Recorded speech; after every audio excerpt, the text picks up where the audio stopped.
Je pense que nous savons tous maintenant ce qui s'est passé ces derniers mois. En partie, nous avons assisté à une énorme expansion du marché des crypto-monnaies, de plus en plus de régulations, de meilleures nouvelles, de plus en plus de pays qui s'y intéressent, et ainsi de suite. On pourrait penser que cela ne pourrait pas mieux se passer. Néanmoins, le Bitcoin a surpassé tout le reste ici. Pour les altcoins, la situation n'est pas du tout bonne. Et c'est là le plus grand problème. En conséquence, nous sommes actuellement plongés dans une grande peur. Tout au long de l'année dernière, beaucoup de choses se sont concentrées sur le Bitcoin. La dominance du Bitcoin s'est encore renforcée et on a simplement pu constater à nouveau. Sur le marché des crypto-monnaies, la majorité se trompe toujours. Beaucoup pensaient que nous allions voir une saison des altcoins. Qu'est-ce qui s'est passé?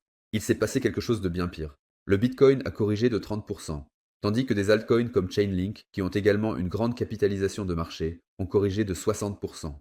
VeChain, 70% de correction, avec Tensorto 70% de correction. Cela s'est produit bien que la majorité pensait que, nous entrions lentement dans une saison des altcoins. C'est toujours faux. C'était vraiment la leçon dure et brutale. Et si vous voulez être préparé pour le prochain bull run et une saison des altcoins, etc., alors abonnez-vous dès maintenant à la chaîne. Cela me soutiendrait énormément car je mets beaucoup d'efforts dans ces vidéos. Nous examinons la phase actuelle du marché que je vous ai déjà expliquée. Dans la phase actuelle du marché, nous voyons simplement que le Bitcoin se porte encore assez bien en comparaison, car nous avons bien sûr aussi renforcé notre position en termes de dominance. Alors que nous avons de moins en moins de Bitcoin sur les bourses, le prix du Bitcoin augmente. Bien que nous stagnions un peu actuellement, en comparaison, ce n'est pas si sauvage, ce qui était beaucoup plus effrayant. Les derniers mois, c'est que nous avons vu une hausse du Bitcoin, tandis que les altcoins ici en rouge ont également corrigé avec le Bitcoin. Mais à chaque fois que le Bitcoin a corrigé, nous avons vu une correction beaucoup plus forte chez les altcoins. On le voit bien ici. Nous avons suivi la hausse du Bitcoin ici, mais avec les altcoins, nous n'avons même pas surpassé le Bitcoin. Mais lorsque le Bitcoin corrige, alors nous voyons une correction encore plus marquée chez les altcoins. Et cela est devenu vraiment clair ces derniers mois. Cela a vraiment été une leçon sacrément dure. Les investisseurs en altcoin ont vraiment pris un coup dur ces derniers mois. Et pour devenir plus intelligent ici, pour voir ce qui peut changer, si cela a peut-être déjà changé, et ainsi de suite, regardons simplement le passé.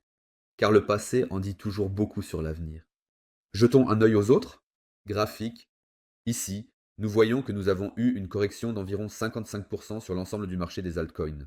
Et je pense que tout le monde l'a ressenti avec les altcoins. Ça a été une période sacrément difficile. Les dernières semaines, regardons cela dans les cycles précédents. En 2021, nous avons eu une saison des altcoins.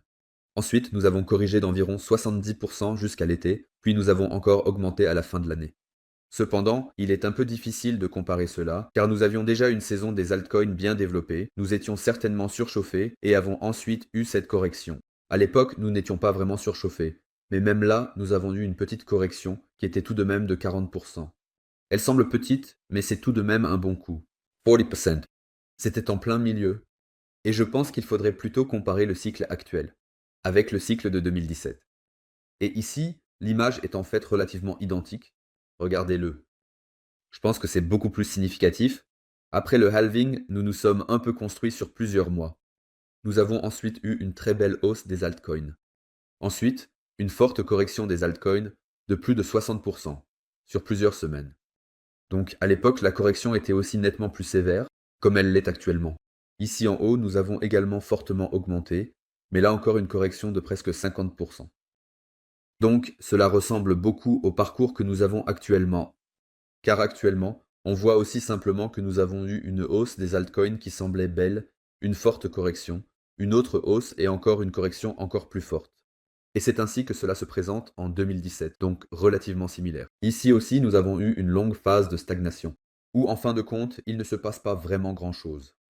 Et c'est déjà bon à savoir.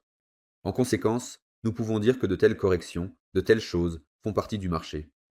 On le voit encore ici. Nous avons eu une belle montée ici, mais ensuite aussi une grosse correction d'environ 50%, où le marché entier a été nettoyé. Des positions longues et courtes. C'était donc ainsi dans le cycle de 2017.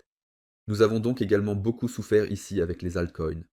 C'est déjà bon à savoir que ce qui se passe ici n'est pas une exception, mais s'est produit dans le passé. C'était aussi comme ça. Maintenant, nous devons examiner. Quelles sont les raisons? Car, comme je vous l'ai montré, nous avons Trump comme président, nous avons en fait tant de raisons positives et pourtant, surtout avec les altcoins, nous n'étions pas en bonne position. Je dirais que les altcoins ont si bien performé grâce à Michael Saylor et aux ETF sur les altcoins.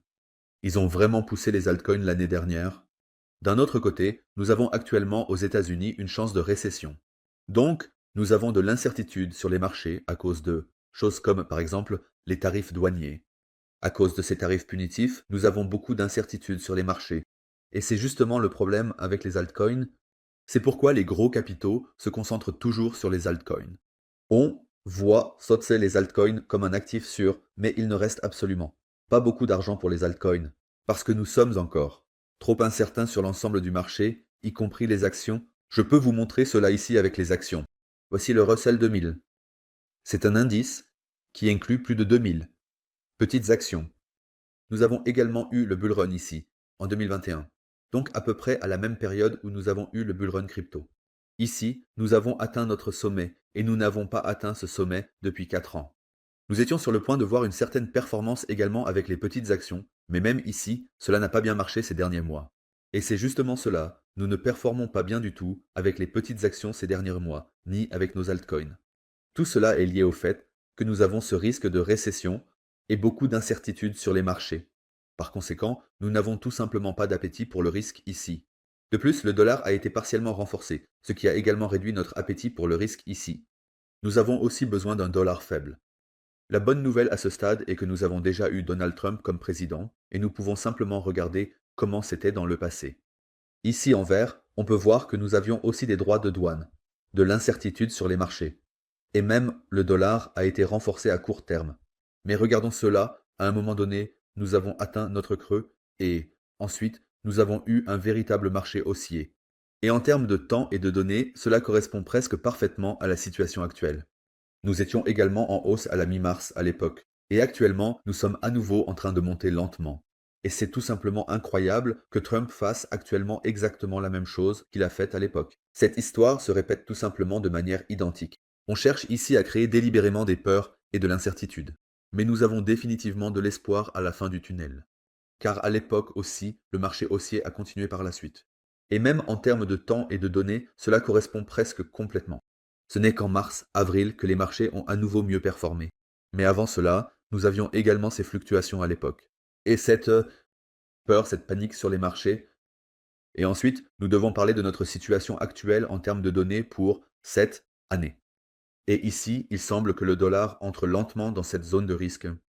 Plus nous tombons bas avec le dollar, plus les gens se réfugieront dans les actifs à risque. C'est déjà bon à savoir. C'est le bilan de la Fed de l'année dernière. Nous avions ici beaucoup d'argent qui a été retiré des marchés. Mais nous savons maintenant qu'en mai, cette politique monétaire stricte sera terminée. Et en conséquence, nous verrons également aux États-Unis une expansion monétaire progressive. C'est extrêmement important pour les actifs à risque, pour les petites actions, mais aussi pour les altcoins. Sans nouvel argent, les altcoins ne peuvent pas performer. Nous voyons que l'argent M2 augmente. C'est aussi la raison pour laquelle nous augmentons actuellement. Nous voyons simplement que lentement, la liquidité mondiale revient. Ce sont les aspects positifs. Ce sont les choses qui nous poussent à nouveau.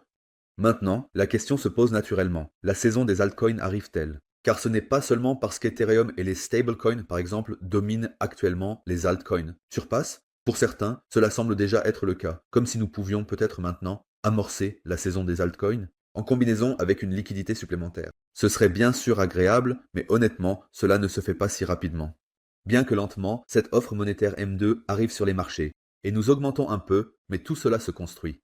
Petit à petit, actuellement, il ne semble pas que nous allons immédiatement voir une montée des altcoins, mais ce que nous savons, c'est que la base est lentement en train de se construire. De l'argent frais, un dollar plus faible. Cette incertitude tarifaire diminue de plus en plus, et à un moment donné, cela n'intéressera plus personne, ou bien ces tarifs seront finalement supprimés. Et c'est pourquoi notre base s'améliore de semaine en semaine pour les altcoins. Et je crois que c'est aussi le message que je veux vous transmettre aujourd'hui dans cette vidéo.